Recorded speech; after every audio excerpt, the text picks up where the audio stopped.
You think you know about relationships, but you're wrong. Listen, there's no magic bullet. I'm teaching life skills. When you're sick, you need medicine. It don't always taste good, but it'll get you better. You need this medicine. It ain't gonna always taste good, but this is what you need. Men and women, bottom line, we need to have the conversation. Your partner wants to give up control, but only if you know how to drive. This is about being the best you could ever be, whoever you are. I don't care if you're a man, a woman, LGBTQ, space aliens. I'll save anybody. I don't care.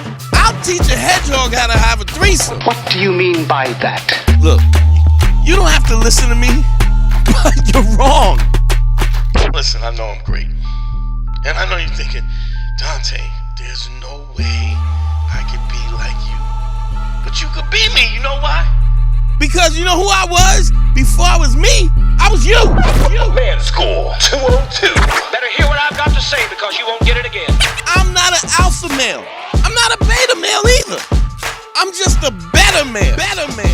Well, put your happiness first, because if you don't, they won't. Yo, what's up? GYBB, get your balls back. WWDD, what would Dante do? The sexual revolution is being podcasted, and I am excited. It's about to go down. This is a special show, everybody. Now, I know I might have said that 400 times before, but this time I mean it. Finally, you don't have to lie about it. I'm ready to get it going. Harry, how you feeling? You good? Yeah, God damn it, Dante. You don't have a right to ask me that question. My bad. I'm sorry. I don't want to. Damn well, I'm doing good. I don't want to. I'm sorry. I apologize. But Andre, check Andre out on Slouch Theory as well as his podcast Slouch Theory. He's not here today. Couldn't get it. He couldn't get it together today, and that's fine. We all trying to grow ourselves, so Andre's not going to be on today, but we love him, and check him out, Andre D. Thompson. You want to do the honors, my friend? Oh, yeah, of course. He's a fantastic young comedian all over the place, and currently part of this new scene in Miami. She's going to be she's blowing this thing up. The fantastic Brittany Brave, everybody. Put your hands together. Hey, yeah. Thanks for coming, Brittany. Thanks for coming. We've been trying to get you on for a hot minute, and then Black People Talk, that's like 5 weeks. So thank you for giving me the measurements. Thanks. I don't want to confuse anybody. So thank you so much for doing the show. We've been trying to get you on a minute. And you're out in Miami.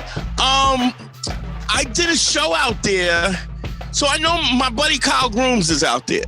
Yeah. You know Kyle. So Kyle has been doing this huge show that kind of blew up, that he named it after a club that we did in that was in the Lower East Side called the Laugh Lounge. Yes, Where he had cut his teeth on there. I mean, he kind of was a comic already, but that was kind of his home club, and so he named it as that. But I also did, Harry, do you remember the guys I did? There was a bunch of guys, some young guys who were doing comedy out in Miami. I wish I fucking knew these guys, but they treated me really good, flew me out there, and I did this room where they have bird cages all over the ceiling. Do you know what I'm talking about? Like, it's a big warehouse, and it's very eclectic. I don't. No. That sounds like a lot of clubs in Miami, actually. That could really be any number. But good dudes out there, and it was like a real budding kind of comedy, huh? Casa Tiki? Was Maybe. It like a bar that had like cages and bamboo and stuff? Yes. Big place, big. Yeah. Casa Tiki. Yeah, Casa Tiki's great. A whole bunch of different kinds of eclectic furniture all over, couches and shit. Yeah, it's like in a like a dead end kind of like up off. Yeah. Okay. Yeah. Strip in Miami. Yeah. It's a great room. They have comedy there every Thursday now. Yeah. Really, Yeah. That's dope. And they do live music and stuff too, I think. So that's dope. I'm trying to remember the guys that for me. I'll come. It'll come to me. But I went out there and had a ball, man. I mean, but it's a very young scene out in Miami, and Kyle came from here, but most of the comics have, I don't know how long you've been doing comedy. So stand up, I'm gonna hit 3 years this Okay. summer. My background's I'm an actress, and I've done a lot of improv and sketch and stuff. So I know if you act stand-ups, they say that means 3 Yeah, that means absolutely nothing. We couldn't. Don't tell people that. Yeah, but why? But you understand why too, because now that you're doing it pretty steadily, it's such a different, conceptually, it's so different. It's just you and them. If you don't pull your weight, then you know it. And if you do, you know it, so it's a weird thing.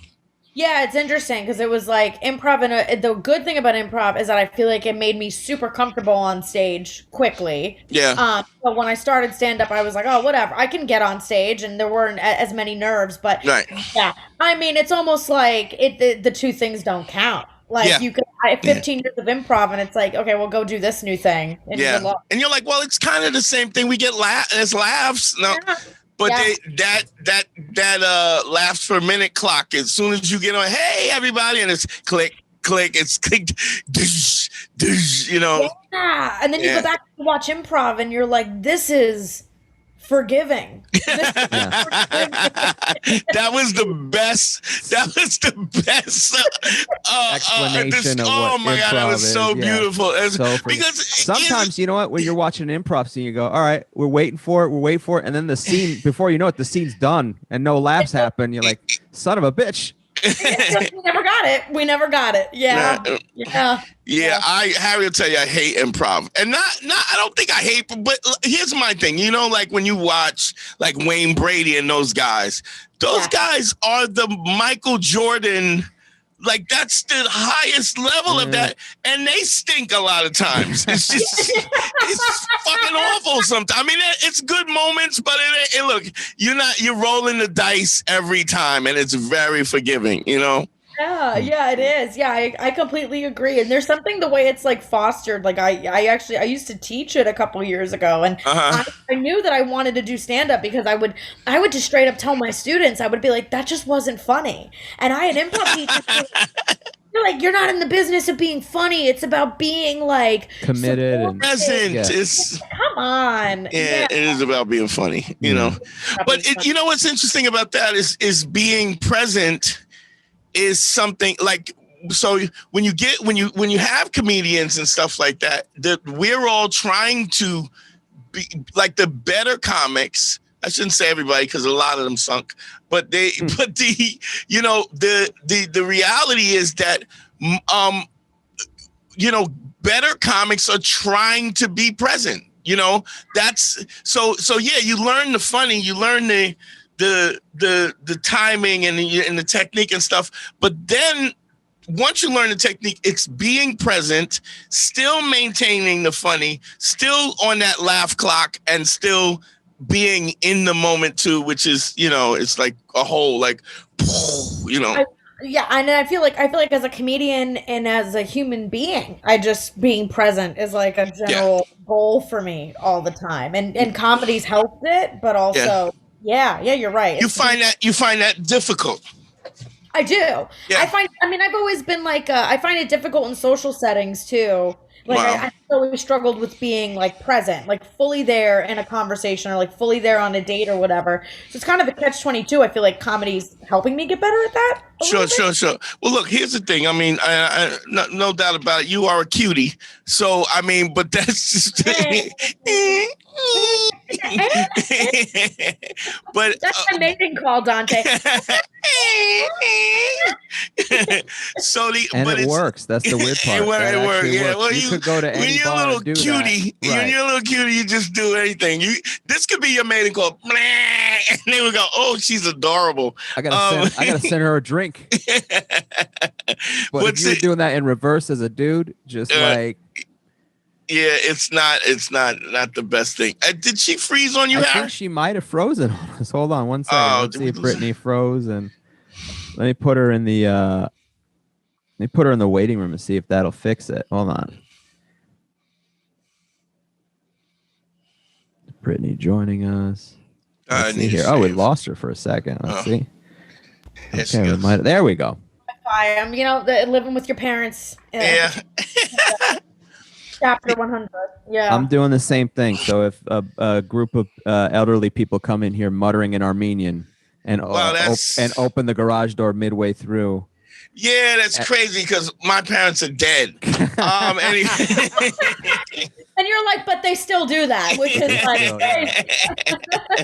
oh, you guys are so rough, but their minds are dead. So fuck both of you. Of old age, Dante. What do you want us to do? You're older than both of us. In all fairness. Listen, my parents are black. They did not die of old age. That's all right? That's true. Your mom was 89, so she still had another. No, my mom was 80. She was 80. 80? Yeah. Yeah, so, my dad was 92. But it was still, if he wasn't an American black, he would have lived to 116. But it is what it is. The oldest man on earth right now, I think 120 years old, is a black gentleman. Oh, well, of course. Yeah, you imagine if he wasn't black, he'd be. But it's interesting, Britt. Like when you talk about being present, because one of the show. I mean, I don't know if you've heard the show, but one of the things I talk about all the time is being present, and it's like you meet, we so many women that come on the show and they go, guys suck. I mean, they're not masculine, they're not decisive, they're not, and I go, this is the problem. It's because you don't even, you're asking for something that you don't really think you deserve, Mm-hmm. Okay. No, go. Okay. Go ahead. I plucked the nerve. So you think that it's asking for qualities out of a man that maybe they're not even embodying in themselves on the reverse? No, I'm saying the guy is, so he comes up to talk to you, and in his mind, he doesn't really think he deserves you, but he's going, fuck it, I'll give it a shot. And then when you respond positively to it, then now he feels like what I call he's shoplifting the pussy. Like he's trying, even if you do like him and for some reason he doesn't fuck it up, in his mind, he doesn't think he's worthy of your time, your energy. He thinks he got lucky. Yeah. And then it's just pure luck. Can't afford it. Right. Yeah, right, because he can't afford it. I always reference, I don't know if you ever seen that IKEA commercial with Henry start the car, where the lady comes, she goes in IKEA, she looks at the thing, and the prices are so cheap. She goes, Henry, start the car. She's running it because she wants to get away before they realize. And I think that's a depiction of how guys really perceive themselves. It's like every time I get laid, every time I meet a girl, every time I'm with a girl, it's like I'm lucky. I'm rolling the dice and I'm lucky. Yeah. In the jacket, they don't call it getting lucky for nothing. That's a good point. That's a good point. Yeah. It's funny. Men always refer to it as getting lucky. I've never heard a girl refer to it as getting lucky because she's like, I gave him some. Yeah. Yeah. We call it community service. Right. Yeah, we're putting hours in. Yeah, it's an interesting thing, but they think they don't understand what their value is, and then they're stepping up and asking for it. I always say, say for instance, if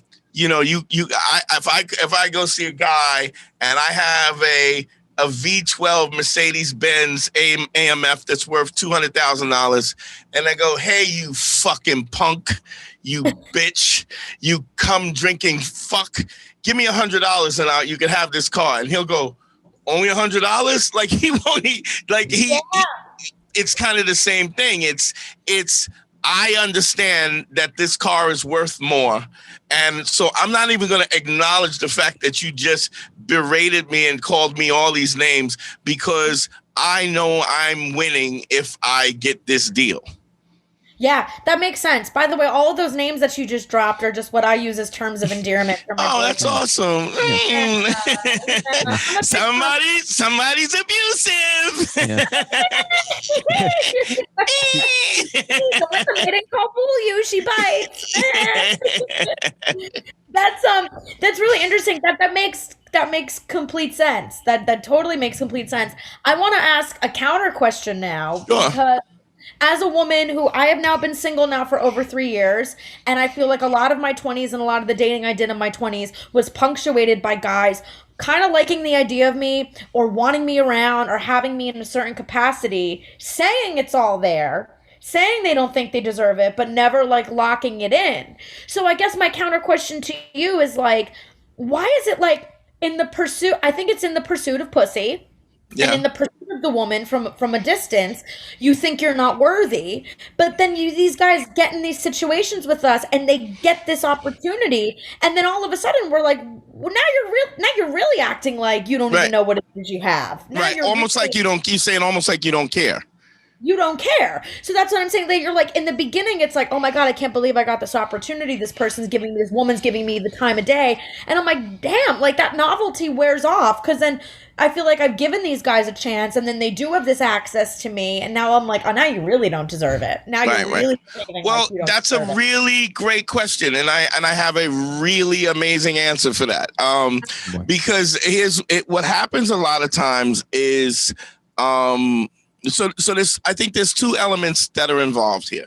Number one is when you deal with abusive people, right? When people are abusive, they come from abusive homes or if they've been whatever the fuck, and they know socially, the social dynamic of them operating is they are abusive people. Now, what happens with them a lot of times is in any abusive relationship, you have two archetypes. One is the abuser, one is the abusee, right? Depending on how abusive you are, right? If you're more abusive than your partner, they become the abusee. You become the if you're both abusive, you become the abusee. And even if you're not the person, if the other person is not abusive or is nice or kind of stable, then they become the abuser, because it doesn't really matter what position they play, as long as the two archetypes are filled, because then that gives them a sense of comfort because there's a normalcy. Do you understand?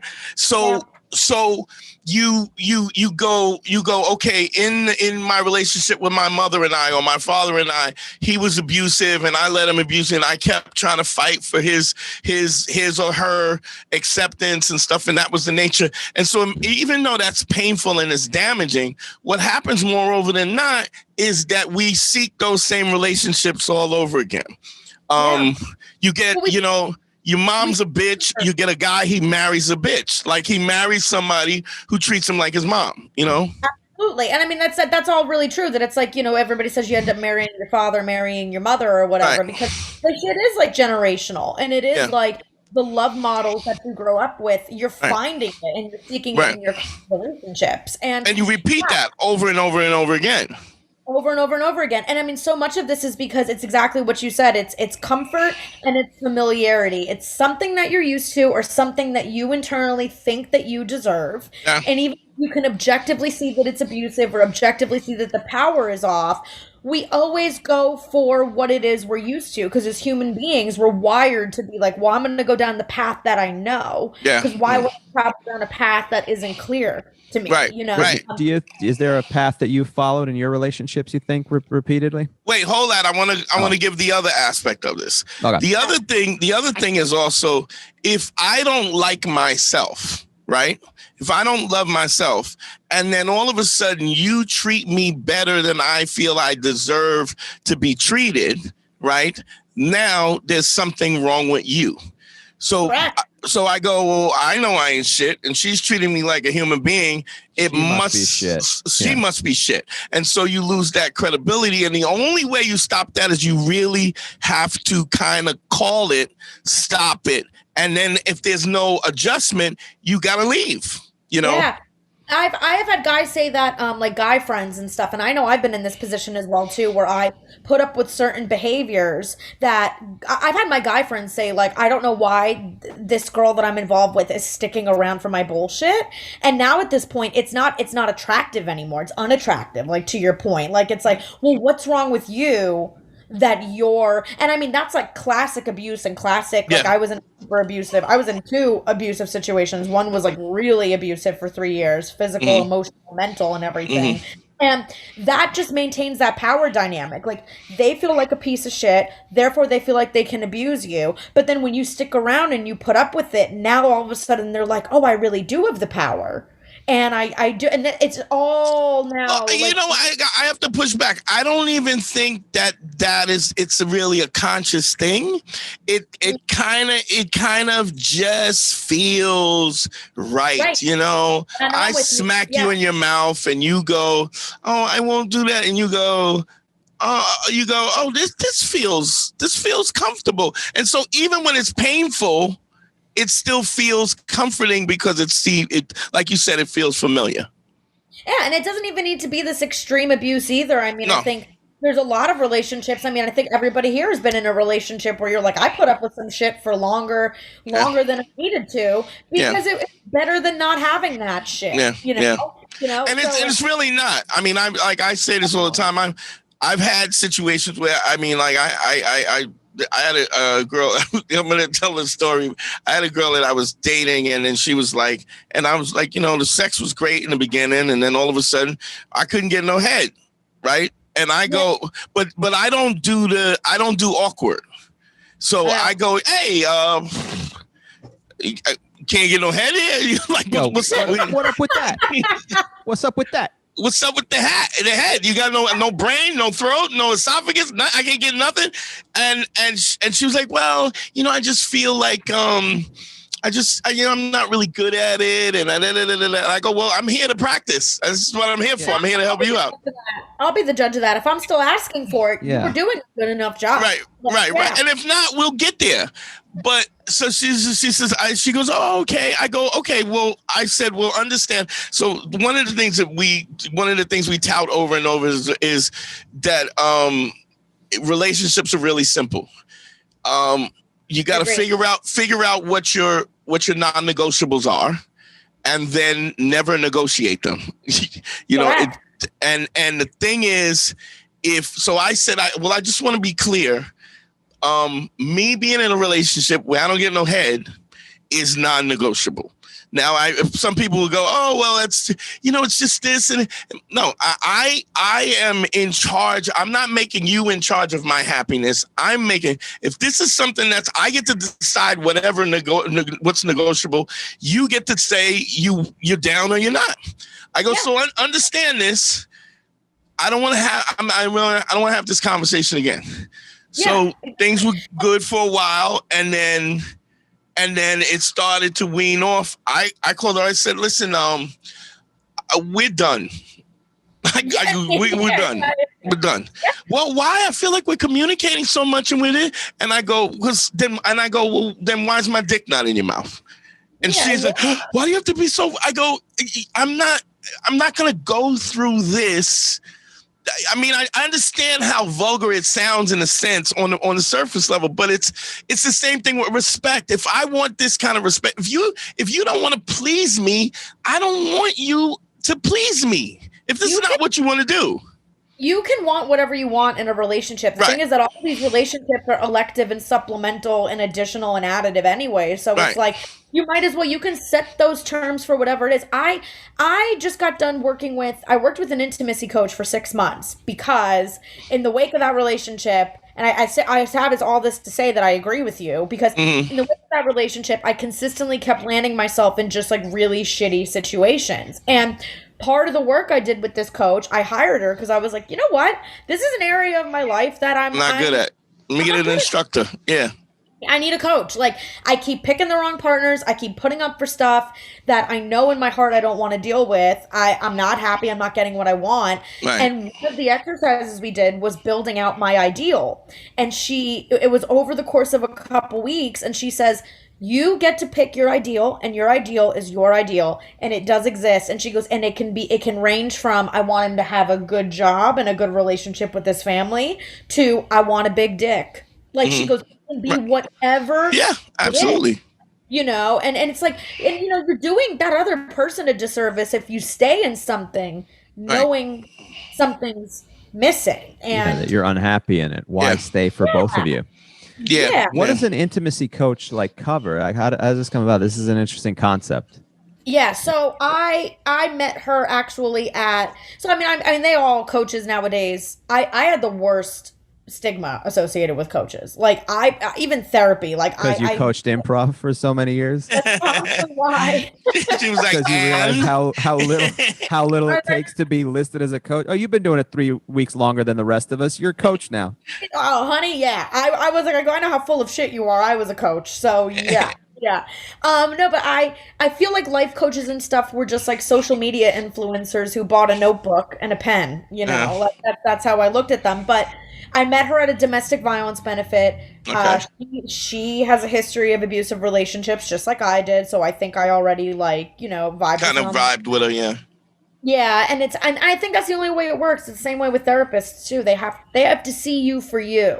You have to come in that office and they have to be like, I get you. Like, you know, I've been through something similar. I understand. But her whole program is helping young women regain their sense of agency in sex and intimacy and get what it is they want.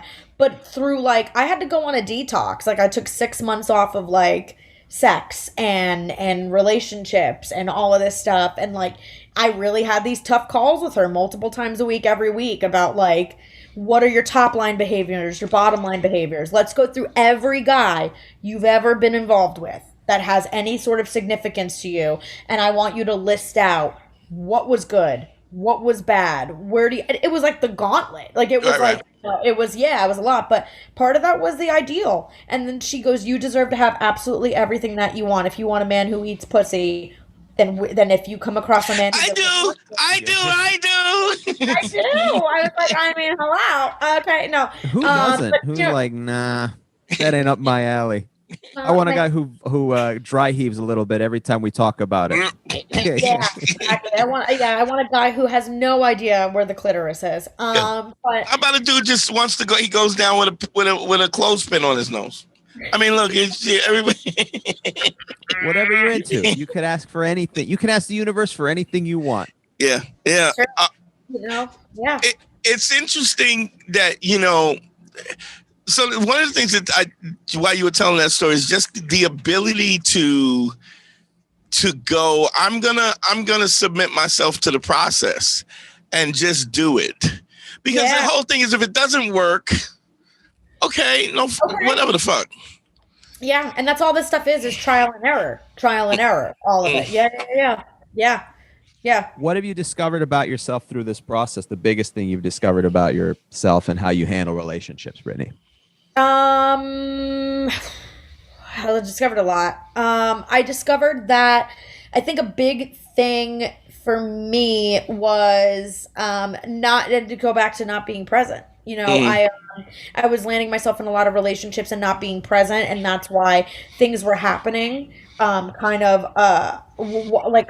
my radar all the time, and I wasn't clocking it until it was too late, or I was afraid in the moment. To set boundaries. I always looked at boundary setting as clingy or bitchy or all of these different things, when in reality I never realized that setting boundaries was actually it was me. It was wholly me. And it's you're being too polite, just even not realizing that you need boundaries. I don't want to ask him to stop fucking my sister because I don't want him to think I'm.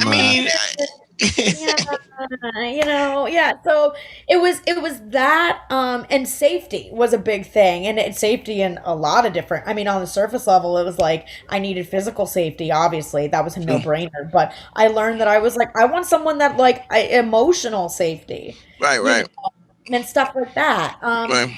And also too, all this shit comes down to what you were saying earlier too, not loving yourself. It's so cliche, and mainstream media makes it so love yourself. Yes. Yeah. Fuck that noise. That's not it. It's not it. It's really truly knowing what you deserve and stopping at nothing to get it. Because so many of these things that we let slide in these relationships comes from some voice somewhere inside saying, I deserve it. Now, here's a question for you. Your parents and stuff, how did that manifest itself from your relationship with your parents? Is your dad still around? Your mom around? Were they together? What's that look like? What's interesting? They're together. They're together for 50 years. They've been together for 50 years. They're going to have their 46th wedding anniversary this Monday.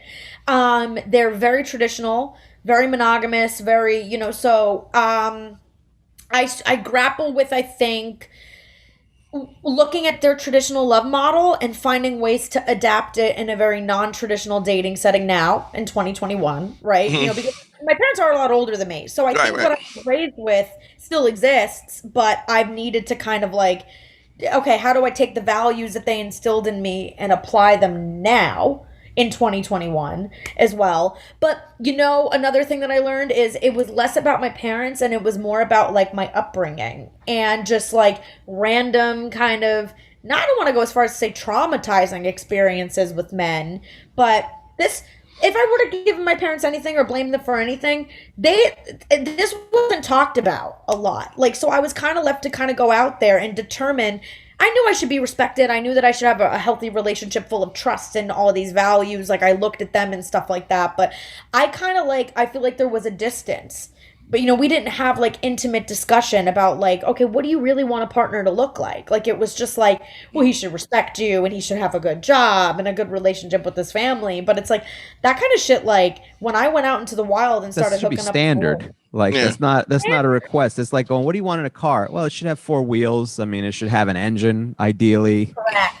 Correct. So many of these years I spent floundering and loving and investing in men that like treated me really badly and having these like kind of traumatic experiences because I was looking for this thing that I was distant from. Oh, he should respect me, have a good job, have a good relationship with his family. But it took a lot of stumbling and falling down to find like, okay, no, like really, what kind of a man do you want? Like, like what do you want? What are you going to stand for? Yeah.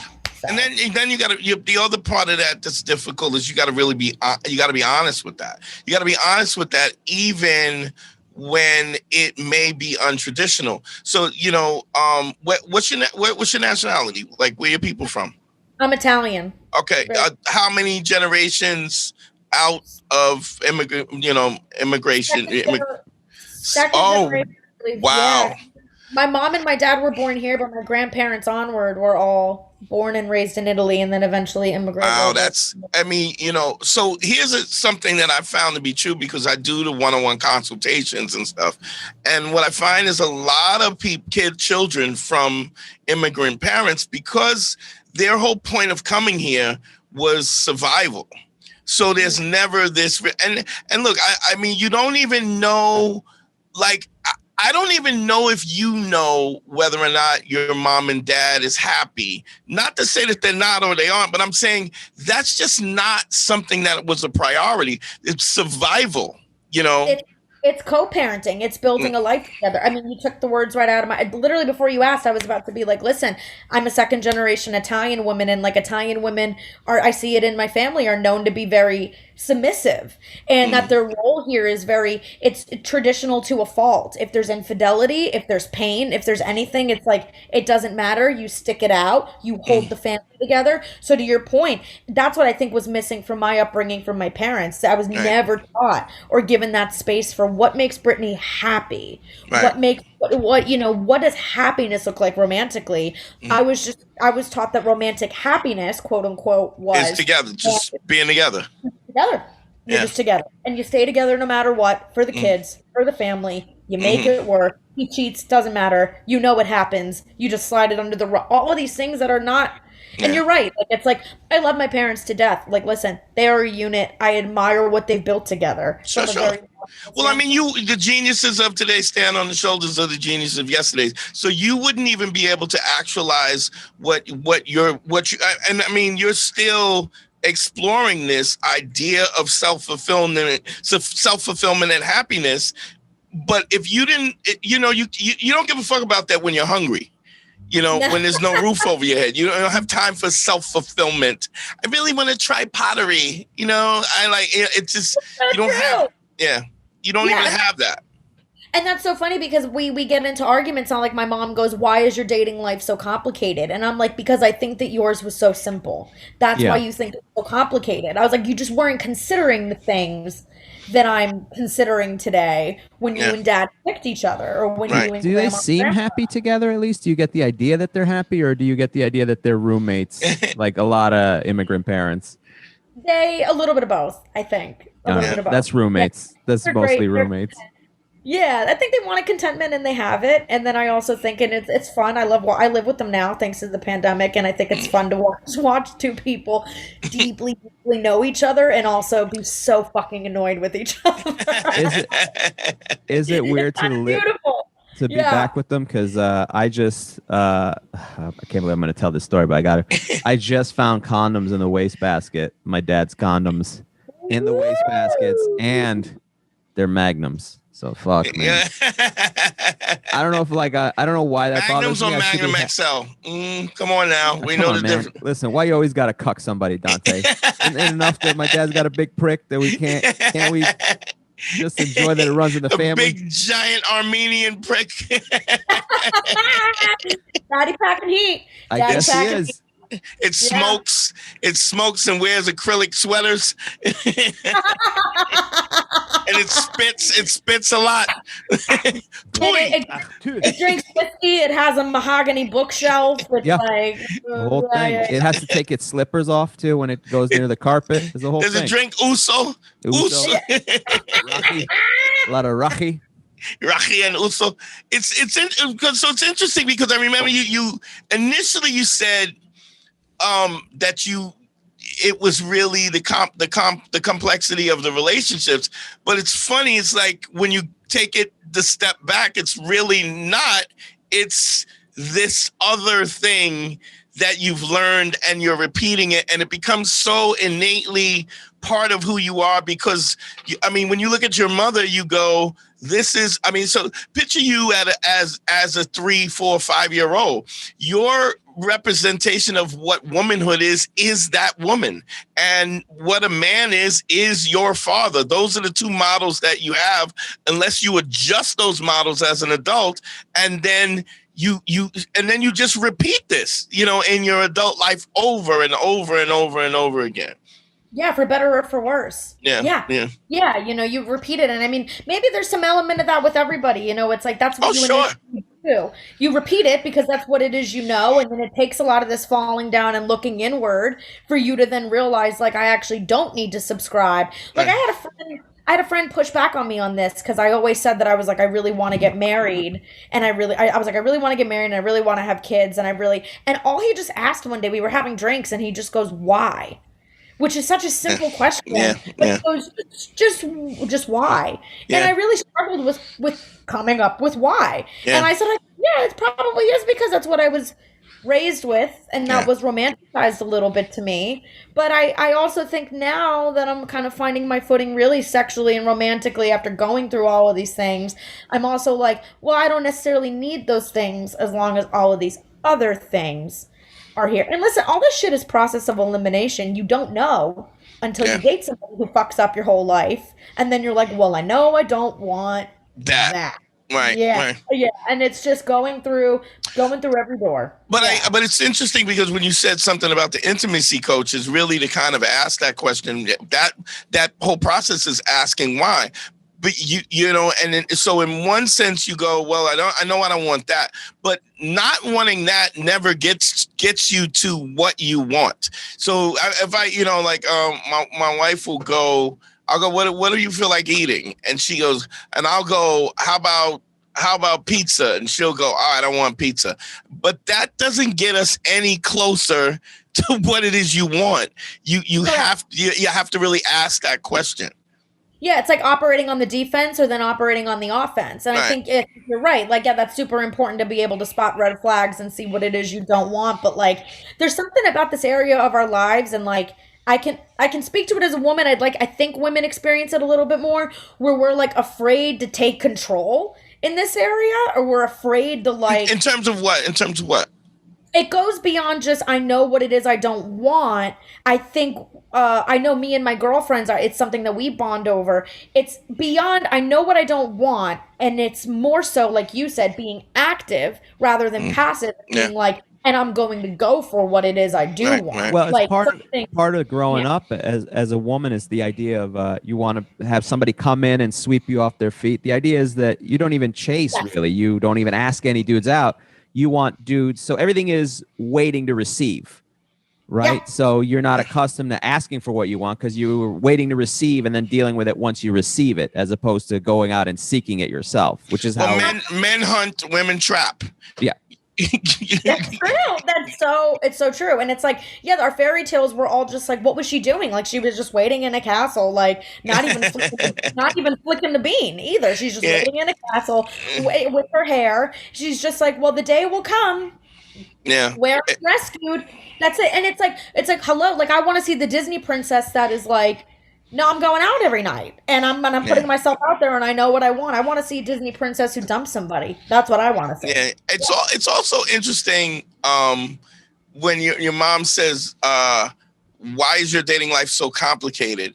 And then when you just and what the answer is Mom, I'm way more complicated than you are.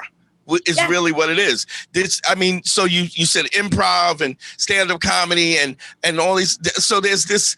I'm quite sure your mom didn't do improv. I bet she didn't do. I know. My mom back in the day, she was a cosmetologist. She still has her license and everything, and she kind of does it on the side. But she was like, hair. She used to work in salons and do hair and nails, and worked in a salon in South Beach. And, a lot of that is like, yeah, I think you're right. Like, I am a more complicated person, like I tell her all the time, like, why aren't you working in salons anymore? You're a 67-year-old Spitfire. She's a fucking pistol. Like, got the energy. You could do it. Why aren't you? I'm like, Mom, I just live a much more, or sometimes I get all the time like, oh, you're so busy. Dad and I think you're so busy. You do too much. You're out every night performing. And I'm like, this is what this is what I want to do. It's what makes me happy. But that's also because it was set up for you, because their generation was the first generation here. So they still had to struggle and set up roots and make sure everything is taken care of in the house and the family. And that sets it up so that you can go out and live a life and chase a dream, which they didn't necessarily have that option. And they're going, you get a good man, he's got a good job. Sure, he cheats on you sometime. Sure, but he's got a pension. He backhands you, but you learn to shut your mouth and you move on. Yeah. You have your kids and you move on. Yeah. Even my mom says that now too. I just wish you would find somebody and just settle down. And I'm like, that just sounds so boring. And I'm like, what about finding somebody and opening up? Like, what about finding somebody and revving up? Like, I'm like, I go, Mom, you have to think like, and I also think with traditional masculinity and stuff for dating, like, I'm like, you and Daddy found each other, and part of Daddy's appeal was that, like, my father did, like, his father died, like, his mom was not, like, wasn't really, didn't have a huge income. My father had to, like, step into a father and a leadership role, like, really young, and got robbed of a lot of fun, and, like, what it is he ideally wanted to do. So I'm like, Mom, I'm not searching for a partner in the ways that you are. If I just want somebody to, like, pay my bills, build a life with, and settle down with, honey, that's called being a sugar baby. Like, Mom, that's I could find that really. There's websites for that. But it's funny because settling down, it makes it sound like it's a retirement tour. Like, just settle down, and then you don't have to do any of this anymore. And that's where the fire goes out. And I'm like, Mom, it's much more complicated now because I am paying my own bills and I do have a career of my own and I have my own independent schedule. So I'm dating and seeking things and qualities and elements that I just don't even think were on your wasn't even on your radar. You're right. You're absolutely right. It's also an interesting thing when, like, so, Italians as a culture, they don't do arranged marriages, but they do. Do you know what I mean? It's a unspoken, like, so, like, I'll do consultation of anybody in the neighborhood. All right. I do a lot of consultations with people from India, people from Asia, and there's it's an overt matchmaker thing or arranged marriage. With Italians, it's almost covert, where this is what we expect of you because of you, the respect that you have for these parents, the way you talk, that's always, it's a fucking cis on your neck that's always just laying there, and you don't want to disappoint them, and then it's this, you don't. Okay, so there's that element of control is there. You're very right. Like where it's like it's not if it's not an arranged marriage in the sense that they're going to force you or like pick who it is that you should spend your life with. Oh my God, you're going to be suffocated with guilt. Yeah. Guilt and expectations over who it is that this partner should be. And I mean, I see it. Listen, I'm a little bit more aware of it now too, because my family, everybody in my family plays by the book. Like, and it is very like Italian Catholic in that sense. Like, you know, I remember my cousin and her husband, they had an on and off relationship for many years. Everybody kind of knew they were going to end up together. They got a house when they got back together, immediately moved in and signed for a house together. She got pregnant, then they got married. And my aunt goes, oh, she's doing everything out of order. My aunt goes. And I'm like, out of order? Like, what's this order? Those sound like the lyrics of a Billy Joel song. Everything that you just described, like moving out, moving in, getting pregnant, the whole thing, the whole catastrophe. The whole catastrophe. That's it. So I've already kind of been able to remove myself because I'm the only person in my family that's a comedian or has any kind of like off the beaten path career and lifestyle and everything. But yeah, you are, you know, and I think I learned that in the last couple of years that I'm like reconciling what it is I want to take from how it is I was raised, because it's not all bad. I get it. I get it. You know, I'm like, I respect a lot of what my mom and my dad built, and I like a lot of these traditional values, but then, okay, what is it that I want that, you know, I can objectively see was missing from all the relationships that came before me? Yeah. Right. And the rejection of those things that you don't want. It's interesting. I mean, Black people don't really have that as much. It's because you always read about being killed. So you don't really, you just kind of, there's really no that occupies a lot of time. Yeah, there's really no framework, you know. That's why a lot of Black people don't read The Secret. You know? They don't really read The Secret. I don't have the time to really go backpacking to Europe now. To find themselves. They don't take a travel year. So I have a 1 year. I'm 54. I have a 1 year old, right? It's my first child. And my dad had me at 49. Now I have older sisters. Like I got this bitch in the next room. She's 80 and awful, but it's neither here nor there. I was triggered. Sorry. And but what's interesting is you know, his you say it's not all bad. So my dad was he was 5'2", the smallest. He was the youngest of 16 kids, 8 boys, 8 girls, and he was born in 1920. So my oldest aunt was born in the 1800s. And so I had this thing of, you know, my father really didn't have the emotional acuity to even broach these conversations in a lot of way. I mean, and then I had resented that a lot in my youth. But then I go, he grew up in Jim Crow. Like he grew up when there was separate water.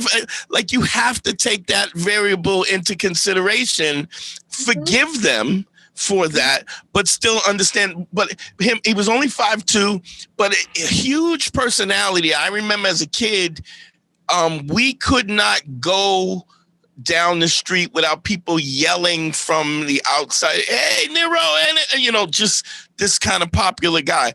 So, I mean, the respect of the surrounding people was always something that was innately part of my understanding of what manhood was. The problem was he was grossly motivated by the acceptance of other people.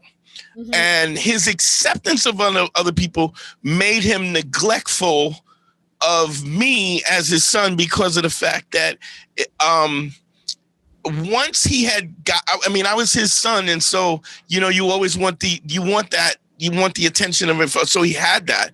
And so he didn't really care about that. He was always seeking the approval of strangers. And so, but my father has a street named after him, and he has a park named after him. And so, but he's helped hundreds of thousands of inner city kids. He was a father to hundreds of thousands of kids, but he really wasn't there for me because he had me. I was there. You know what I mean? I was. Oh, totally.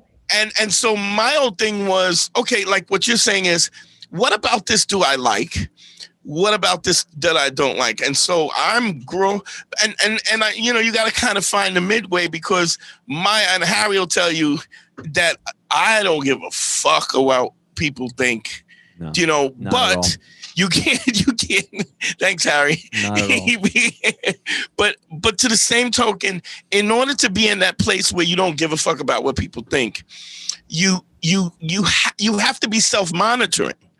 You literally have to be honest with yourself about your civility, sure your shit is your perfect. humanity, your kindness, because if you don't give a fuck, if you're not taking this information from the input from the outside, which I mean, I'm not saying I don't, but you have to be self-aware and self-scrutinizing too. Was I kind? Was I? So I always say I wake up in the morning with the intention of putting my feet on the ground and moving forward with civility and humanity and empathy and kindness.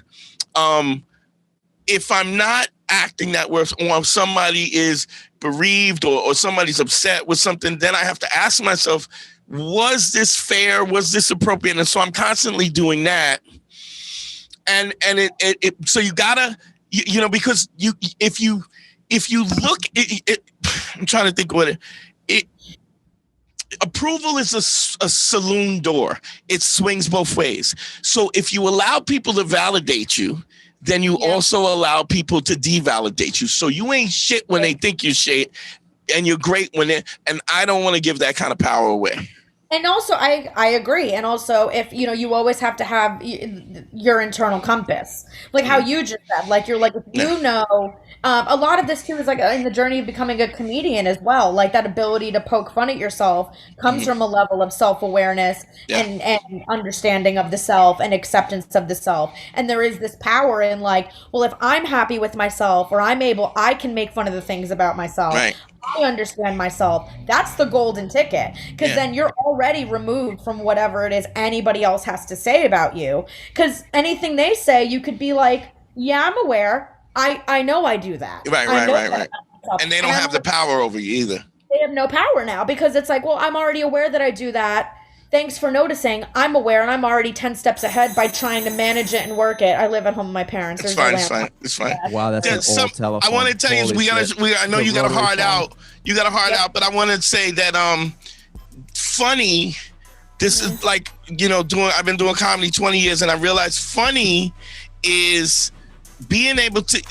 You have to be able to see what people see, and the funny is either the exaggeration of what is, or the opposing side. So if the truth is here, funny is at either end of the truth, but you have to understand where the truth is first. And when you understand where the truth is, the funny is at either end of that. So I agree. You see calling out and heightening it, and calling it out so brutally and going in and unpacking it in a way that you're saying what everybody's thinking, or you're right. It's on the other side of it, where it's it's something that they never thought. So I used to get on stage and say, I'd stand and people would look at me, and because most comics don't look like me, and I used to go, why is the bouncer? People are looking at me like, why is the bouncer on stage telling jokes? And they would crack up, because that's what they're thinking. And then the other side of that is, so I'm home reading The Secret, crocheting and drinking chamomile, and then that's funny because it's such the opposing thing. Brittany, I really fucking appreciate this. This was a great conversation. I would love to have you on again. I'd love, love to see you when you get back in town. I would love that. Yeah, I'm going to be back in mid-June. I would love to hang out with you guys and do another stint. Yeah, let's do it. Absolutely. Tell me what you want to plug. Anything you want to plug? I'm on social media at Brittany Brave. I'm mostly in Miami now, but I'm going back and forth to New York and other places. And I have a web series called The Disastrous Dating Life of Diane Damone. And it's pretty funny. 2 episodes are out now. We're gonna roll out another one soon, and it's about a young Italian girl with a big heart who loves hard but fights hard and is 2 feet in and 2 feet out. And I read the script when it was presented to me, and I was like, "Hit me! Here we are." So I feel like your mom wrote that script and she left it in a chest next to her wedding dress, and you just found it.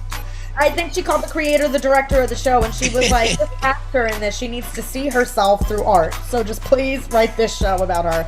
But we're really proud of it, and it's on Vimeo, and it's funny. And yeah, so you have been a fucking joy. Harry, talk to me. You can check out all my social media at Harry Terjanian, and yeah, that's all it. Find us on Patreon at manschool202, patreon.com. In fact, Dante and I are probably going to do something now over there. And also check out the TikTok, the YouTube channel, Instagram. We're all over the place. Find us, manschool202. We're pumping out content, and we thank you for joining us. Also, check out Andre. Andre wasn't here today because he had to take care of some stuff. But Andre D. Thompson, check him out. His podcast is Slouch Theory. Everything with me is Dante Nero, the Dante Nero, some form of that. DanteNero.com. If you need a consultation, you can go DanteNero.com, click on consult. Check us out on the YouTube channel. GYBB, get your balls back. WWDD, what would Dante do? The sexual revolution is being podcasted. I love y'all, man. We're gonna go behind the scenes, do some questions and stuff. Brittany, thank you so much. You've been a fucking delight. Man School 202 is created by Dante Nero, hosted by Dante Nero, with Harry Terjanian and Andre D. Thompson, produced by Harry Terjanian. Executive producers Matt Kleinschmidt, Harry Terjanian, and Dante Nero.